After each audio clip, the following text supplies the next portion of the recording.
Sir, BJP JDU में एक वाद विवाद चल रहा है। राष्ट्रीय अध्यक्ष जदयू के आरसीपी सिंह के बनाने को लेकर बीजेपी कह रही है कि ये गलत डिसीजन है। क्या हम कह रहे हैं कि नीतीश कुमार को खुद राष्ट्रीय अध्यक्ष बनना चाहिए जदयू को।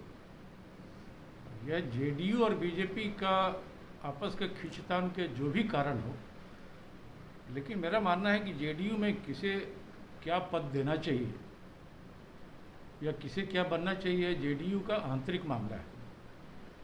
और अगर उनके सहयोगी बीजेपी की तरफ से या उनके बीजेपी के किसी नेता की तरफ से ऐसा बयान आ रहा है, मैं समझता हूँ यह आपस में कई पॉइंट पर उन दोनों पार्टियों के बीच में मतभेद है। और मेरा मानना है कि यह सरकार अपने अंतर्द्वंद के चलते ही पूरा कार्यकाल शायद ही पूर्ण कर सके। ये सब बयान, इस तरह के बयान उसी की एक तरह से परिणति है। मेरा मानना है कि जेडीयू और बीजेपी के अंदर कई प्रकार के और इनर कन्फ्लिक्ट हैं, पदों को लेकर, गवर्नेंस को लेकर, किस पार्टी में क्या हो नहीं हो, कितनी भागीदारी हो। जेडीयू को एक ही मंत्री पद दिया जो 19 में भी दे रहा था, उसमें आप लोगों ने, इन लोगों ने उसको स्वीकार नहीं किया। अब क्या परिस्थिति है कि आरसीपी खुद मंत्री बन गए, तो कन्फ्लिक्ट तो है।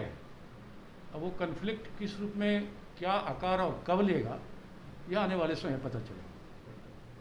सर, राष्ट्रीय अध्यक्ष को लेकर ही बयान दे रही है बीजेपी के विधायक, जदयू में कंट्रोवर्सी एक नहीं लगता पैदा हो जाएगा राष्ट्रीय अध्यक्ष को लेकर ही बयान देना कि। देखिए, इनर कन्फ्लिक्ट है दोनों पार्टियों में। सरकार में दोनों मिलकर शामिल हैं, सरकार चला रहे हैं, ये अलग बात है। लेकिन कई मुद्दों पर बीजेपी के नेता खुलेआम नीतीश कुमार जी के खिलाफ में बयान देते हैं और कई मुद्दों पर जेडीयू भी बीजेपी के खिलाफ बयान देती है। अब जनसंख्या नियंत्रण वाले मामले पे भी नीतीश कुमार जी का बयान बीजेपी के लाइन से अलग है, जबकि उपेंद्र कुशवाहा ने बीजेपी का लाइन लिया है। बीजेपी के प्रदेश अध्यक्ष, बीजेपी के दूसरे नेता कुछ और बात बोलते हैं। तो कई ऐसे पॉलिटिकल मुद्दे हैं जहां दोनों पार्टियां सरकार में तो हैं लेकिन अंतर्द्वंद की शिकार है। इसलिए मैंने कहा यह सरकार अपना पूरा कार्यकाल नहीं पूरा कर पाएगी और ये बीच में भी गिरेगी और बिहार में मध्यावधि चुनाव होंगे।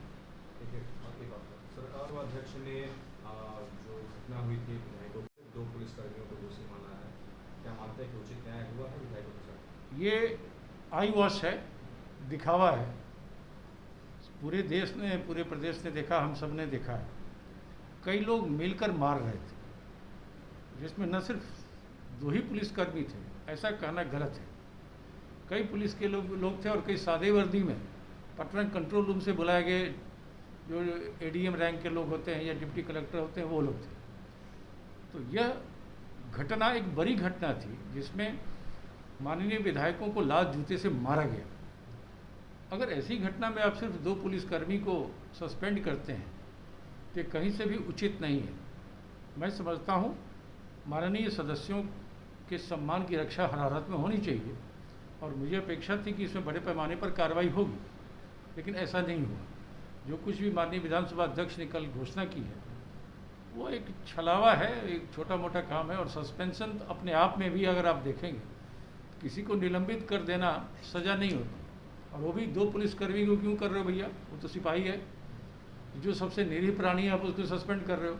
लेकिन जिसने विधायकों को मारने पीटने की हिम्मत की, किसके बुलावे पर वो वहाँ आए, किसने उन लोगों को कहा कि एमएलए को मारो पीटो, लात जूते से मारे गए, और अब 2 सिपाही को सस्पेंड कर रहे हैं, ये कहीं से भी उचित नहीं है। मेरा मानना है कि विपक्ष की पार्टियां 25-26 तारीख को बैठेंगी और विधानमंडल दल में हमारी क्या भूमिका होगी, विधानसभा में, विधान परिषद में, हम इस पर अपनी रणनीति तय करेंगे। विधानमंडल में भी क्या ये विषय गूंजेगा, विपक्ष अपने एजेंडे में इसको भी शामिल करेगा? निश्चित रूप से यह कार्रवाई आईवॉश है, हम इस कार्रवाई से संतुष्ट नहीं हैं। तो 25 तारीख को, 26 तारीख को राजद की भी, कांग्रेस की भी, वामपंथी मित्रों के भी विधायकों की अलग अलग बैठक होगी। मैं समझता हूँ उसमें आगे की क्या रणनीति हमारी होगी, विधानसभा जो 4-5 दिन चलेगा और विधान परिषद मानसून सत्र में, उसमें हम अपनी रणनीति बनाएंगे कि विधानसभा में और विधान परिषद में कौन कौन से मुद्दे और इस मुद्दे को किस प्रकार से कैसे उठाना है।